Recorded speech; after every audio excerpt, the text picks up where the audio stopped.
Então, primeiramente, boa tarde. Obrigado. Obrigado. Estamos aqui hoje com o Ben Glass. Ben, primeira pergunta, qual a sua formação acadêmica? Conte um pouco da sua história. Quem é Ben Glass, naturalmente? Olha, na faculdade eu estudei música, mas especializei na tecnologia de música. Sim.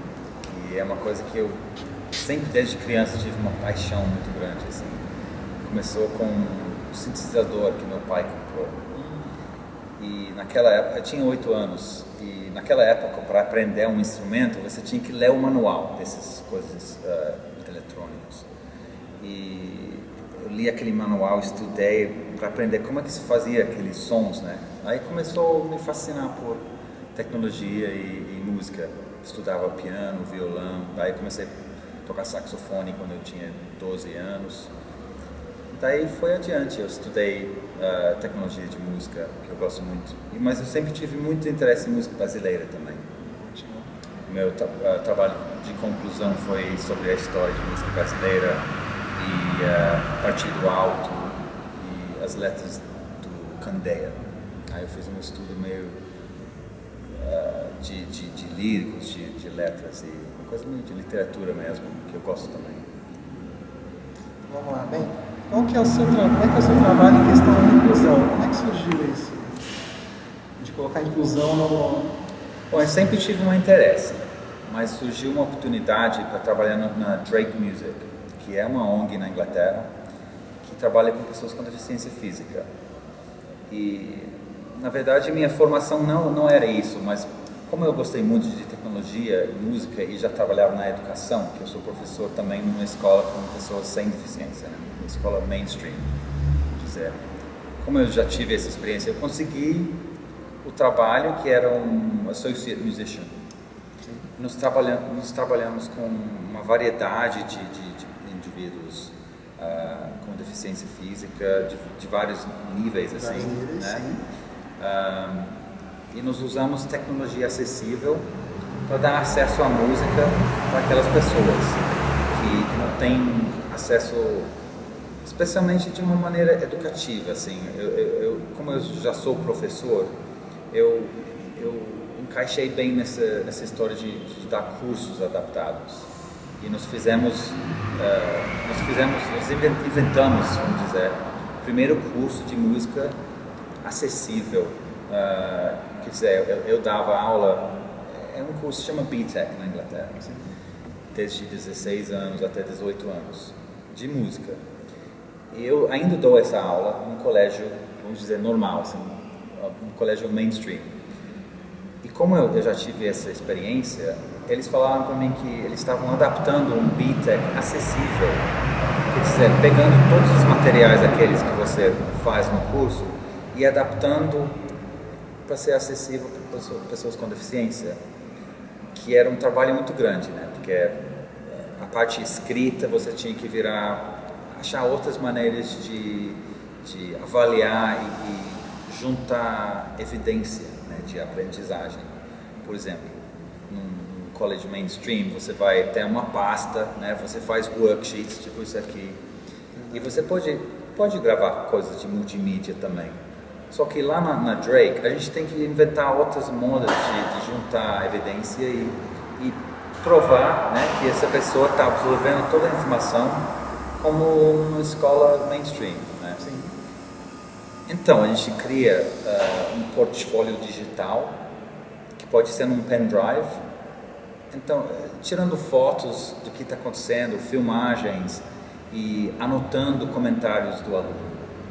Por exemplo, se tem um aluno que não é verbal, a gente vai entrevistando usando aquela técnica de sim ou não, você acha que é isso ou isso, né? Usando o contato de olho. Visual, sim. Aí assim você pode solicitar muita informação interessante, pontos de vista e, né, a perspectiva daquela pessoa. Aí a gente vai anotar, assim, o Ian, o tal aluno, né, percebeu que a diferença entre essa nota e essa nota, e vai adiante. Entendi. Daí a gente cria esse portfólio para realmente, no final do curso, aqui a sua qualificação. E foi a primeira vez que foi feito na Inglaterra esse curso. Interessante. Bem legal, me dá muita satisfação ser com as pessoas. Muito legal. de repente você estava lá trabalhando nas suas aulas, vários papel, olhando, como é que surgiu esse termo truque do trapo para você? Como é que você descobriu a gente? Bom, eu estava fazendo uma pesquisa, porque eu tive muito interesse em fazer um trabalho no Brasil. Eu gosto muito de intercâmbio cultural e colaboração internacional. E sempre fez parte meus projetos pessoais, porque eu morei 5 anos no Brasil. Então eu tive que inventar novas modas de colaborar com pessoas na Inglaterra, que eu já tive laços, assim, artísticos. Enfim, essa moda de trabalhar eu acho muito interessante, porque é imprevisível, né? Você manda os arquivos, você recebe os arquivos, você não sabe como é que vai ser. Aí você vai criando com o que você tem, né? Esse, assim, o jeito brasileiro de usar os recursos que tem, eu acho super interessante e muito legal, né? Então eu já tive esse interesse e eu quis fazer um projeto entre meus alunos na Inglaterra e alguns alunos parecidos no Brasil. Então eu escrevi para várias ONGs no Brasil e uma das ONGs mais diferentes respondeu. Na verdade foi a única ONG que respondeu ao meu e-mail, né? Uma pena. Talvez eu estava escrevendo por e-mails velhos, mas assim, através disso eu fiz um link com um artista de hip hop, Billy Saga, que é cadeirante, e nós fizemos intercâmbio cultural, quer dizer, a gente fez um remix um grupo na Inglaterra fez um remix de uma música do Billy Saga e vice-versa. E o final do projeto foi uma ligação através da Skype, que eles se entrevistaram e mostraram esse remix. Muito legal foi o projeto. Aí isso aqui meio aumentou meu interesse em fazer esse intercâmbio. Aí tive a oportunidade de participar nesse Reatec, que vai acontecer uma feira de tecnologia acessível. Quando vai ser mesmo a Reatec, rapidinho? De quinta-feira até domingo. Então eu consegui encaixar esses alunos na Inglaterra no show na Reatec, virtualmente. Então eu gravei vários clipes de filme deles tocando improvisos e uma certa harmonia, né? E isso aqui vai juntar com os músicos ao vivo aqui. Os filmes vão passar como se fosse um jam session internacional. Bem legal. Eu tive a oportunidade também, eu entrei em contato com Evelyn Glennie, que é uma música super famosa que é surda, percussionista. Eu escrevi para ela, talvez não esperando, né, muita sorte, mas a sorte foi vendo que dá, né? Vendo que dá, isso aí. E ela disse que em tal dia eu posso te dar 1h30 do meu tempo no meu escritório. Eu fui lá, eu gravei, fiz uma entrevista com ela e filmei ela tocando, como eu filmei os outros alunos. Ela vai fazer parte da performance também. Foi sensacional a experiência. Imagina. Então eu estou super empolgado. Eu também ficaria no seu lugar facilmente empolgado também. Os seus trabalhos são financiados por alguém? É governo, é empresa pública, privada? Quem financia? Você? Olha, a trabalho do Drake, a gente não... Uma vez eu cometi o erro e falei que nós recebemos fundos, né, fundos do Arts Council, quer dizer, que seria tipo um Ministério da Cultura assim, na Inglaterra. Sim. E na verdade não é isso. Os investidores, os doadores, geralmente são pessoas que têm dinheiro, entendeu? Não é uma coisa que vem de ONGs ou recursos públicos. É uma coisa muito assim, tem certos indivíduos que gostam de doar quantidades. Então a gente depende muito desses doadores independentes, vamos dizer, privados. Mas esse projeto aqui eu consegui. Era muito difícil assim fazer sem uma ajuda, né? Daí eu me inscrevi num projeto, uma proposta do Arts Council, tipo um edital, né? Sobre Artist Development. Daí eu tive que meio explicar como é que ia me desenvolver como artista fazendo o que eu estou fazendo aqui. Mas a sorte foi que eu ganhei o bolso, né? E daí conseguiu pagar a passagem, etc., para essa viagem para o Brasil. Então foi uma oportunidade maravilhosa para mim. Estou super feliz de estar aqui. Você falou de música e tecnologia. Parece, na primeira vista, parece que é uma coisa que não se mistura. Sim. Mas parece como é que funciona? Quais são as últimas inovações tecnológicas para a música? Olha, eu acho que as pessoas ficam muito encanadas com o que é alta tecnologia, o que é baixa tecnologia, sabe? Por mais que eu trabalhe em estúdio de gravação, eu tenho um estúdio que eu misturo o analógico com o digital. Eu gosto muito de coisas analógicas, né? Tem um charme, né? Um charme, uma coisa muito física, né?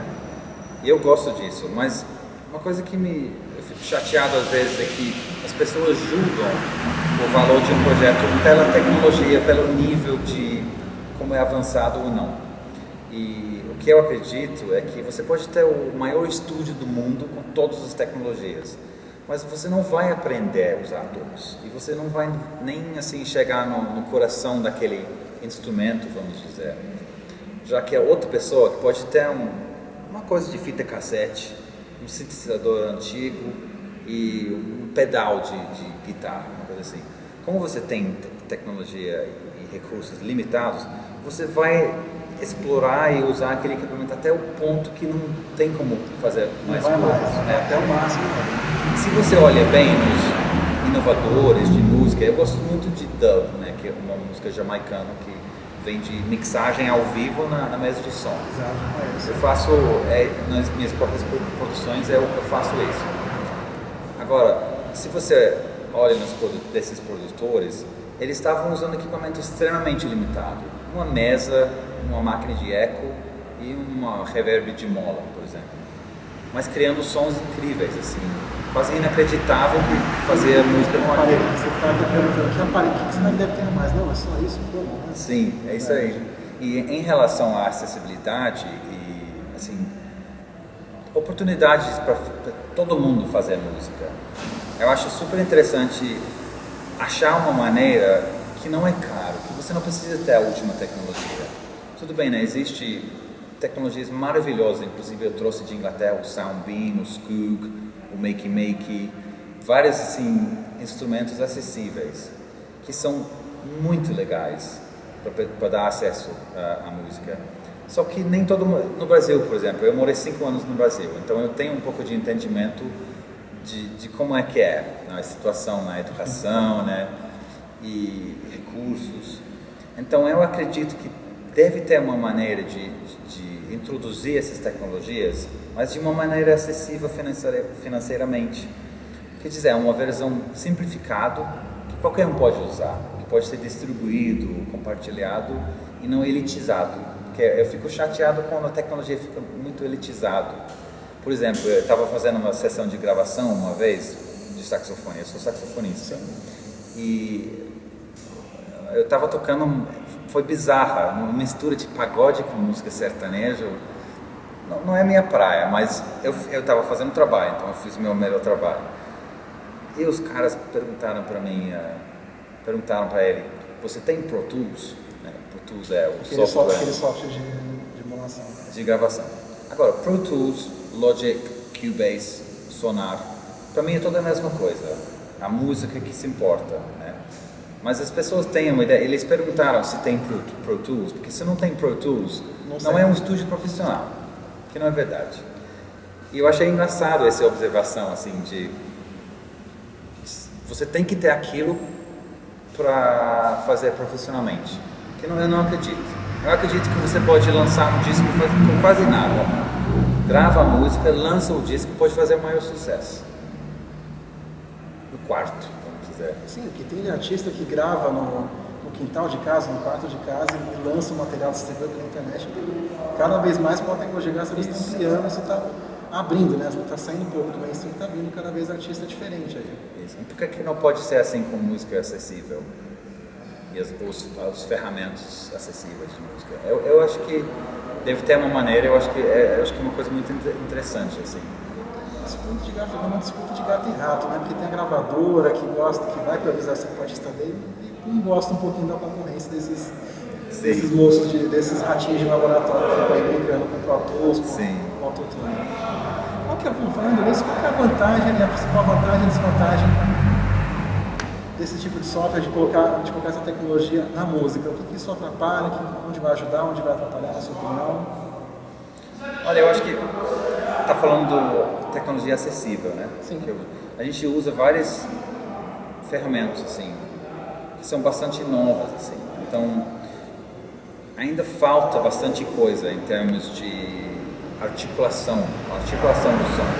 Mas são ferramentas maravilhosas, assim, para alguém. Por exemplo, eu vou te falar de uma experiência que eu tive. Eu estava trabalhando numa escola especial e tinha um aluno que, além de ser a gente fala Profound Multiple Learning Disabilities, quer dizer, uma deficiência bastante profunda, não sei como é que é em português, né? Mas o menino estava tendo uns espasmos e não conseguia, ele estava agoniado, assim, e foi muito difícil a ver, porque deu para ver que ele estava se sentindo, assim, muito desconforto, e ele vivia muito tempo assim, sabe, isso é a realidade dele. Então a gente pegou, não ficava quieto assim, mas a gente pegou um resonance cushion, que é bem simples, é super simples, é uma almofada, talvez você já viu, assim, uma almofada que vibra com o som que você coloca. Às vezes eles usam para o videogame, assim, você senta e vibra, né? E a gente colocou ele em cima daquilo e, assim, em 2 segundos o cara amoleceu, assim. Desarmou completamente. Então é uma tecnologia simples, sabe? Não é Wi-Fi, radar, é muito simples. Então não tem que ser uma coisa muito avançada, mas eu acho que quanto mais você pode mexer com o som e modificar o som ao vivo, eu acho mais interessante, assim, porque tecnologias acessíveis geralmente agora são ou de um beam que você mexe no ar, ou de apertar um botão, assim. Eu acho que com o tempo vai ficando mais sensível e mais como um instrumento musical tradicional. Bem, para ser músico, hoje em dia, o que é preciso? Olha, eu sou professor de música também, então o que eu sempre digo para as pessoas é escutar muita música, né? Porque o que você escuta te cria como música. Se você escutar diversas músicas, não escuta um estilo só, Um ritmo acontece só. bastante, né? Ah, sim, porque tem distinta musical que só fica naquele ritmo, não faz questão nenhuma de escutar uma coisa nova, né? Não tira aquele ritmo.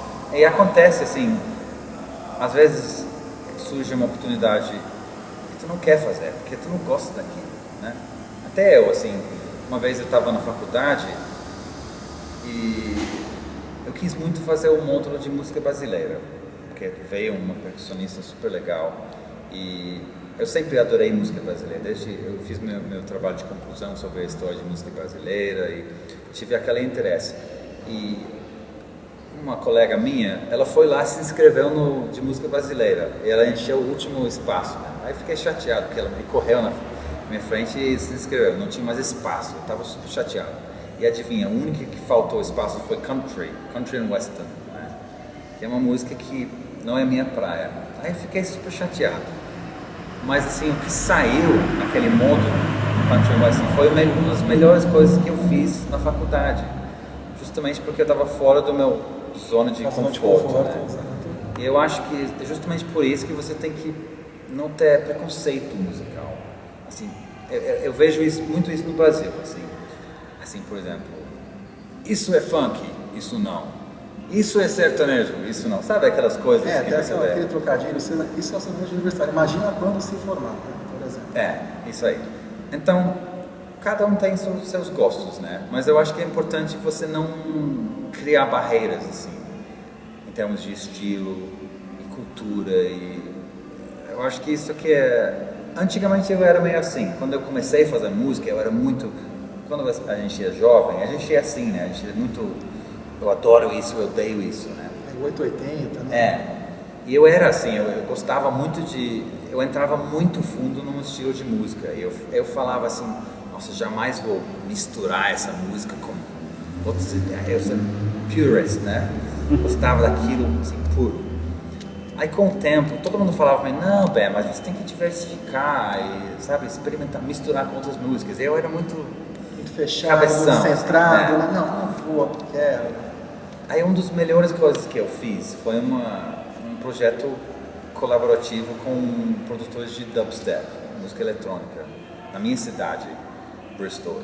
Porque nós lançamos nosso primeiro álbum e a gente deu uma cópia desse álbum para uns 15 produtores de dubstep.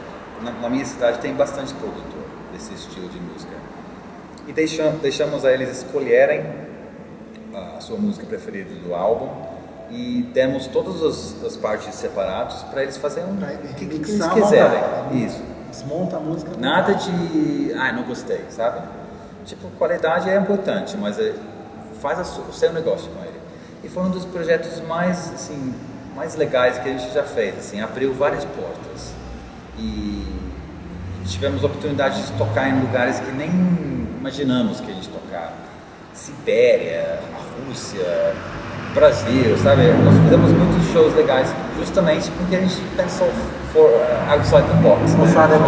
Pensar fora da caixa. Então eu diria isso responde a sua pergunta, assim, eu acho que é importante você não se limitar, mas escuta muitas coisas diferentes e vê a música ao vivo, vai em shows. A minha mãe me levava em cada show, assim, quando eu era criança, balé, teatro, música clássica. E isso aqui com certeza me ajudou muito, assim, na minha formação, né, como músico. Eu acho que quanto mais diverso, melhor. Entendi. Então, para fechar agora, né, um assunto que deve ser bem simples para você responder. O que é inclusão para você hoje? Olha, inclusão parece que você está incluindo pessoas que são fora de um grupo.